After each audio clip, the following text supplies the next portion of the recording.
ফেলে দি বাবা। এই শোন শোন, এটা তো ডাস্টবিন মনে হলো দেখে। হ্যাঁ মা, এটা তো ডাস্টবিনই। তোর তো ওটাকে ডাস্টবিনই মনে হবে, নিজে একটা আস্ত বড় ডাস্টবিন, ওই জন্য ওটাকেও ডাস্টবিন মনে হচ্ছে।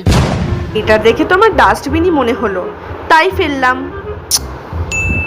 হ্যাঁ, মাই আইসক্রিমের বক্সটা এখানে কেন রেখে দিয়েছে? এটা তো পুরো ফাঁকা, কিছুই নেই। যাই আমি গিয়ে ফেলে দিই, মা মনে হয় ফেলতে ভুলে গেছে। এই তুই বক্সটা ফেলছিস কেন? হ্যাঁ মা, তুমি এই ফাঁকা আইসক্রিমের বাটিটা এখানে রেখে দিয়েছিলে না, তার জন্য আমি এটাকে ফেলে দিচ্ছি। তোকে এত কেউ কাজ করতে বলেছে? ওই বক্সটা তো আমি ধুয়েই রেখেছি, ওর মধ্যে একটু মশলা রাখবো, তুই অমনি ফেলে দিচ্ছিস? রাখ ওটা। হ্যাঁ বাবা কিচ্ছু ফেলতে দেয় না। এনে ধর। মা আমাকে নতুন ফোন কিনে দিয়েছে। ইস, মা আমার জন্য কত ভাবে।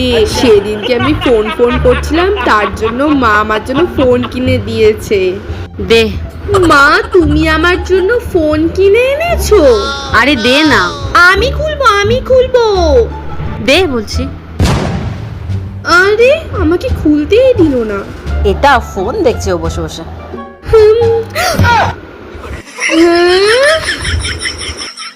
এনে এই জামাটা একটু সেলাই করে দে, আমার চোখটায় কদিন ধরে খুব সমস্যা হচ্ছে।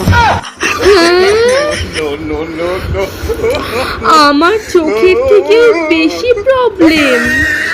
ও, এর আবার চোখের মধ্যে কি সব ঝামেলা হয়ে গেল।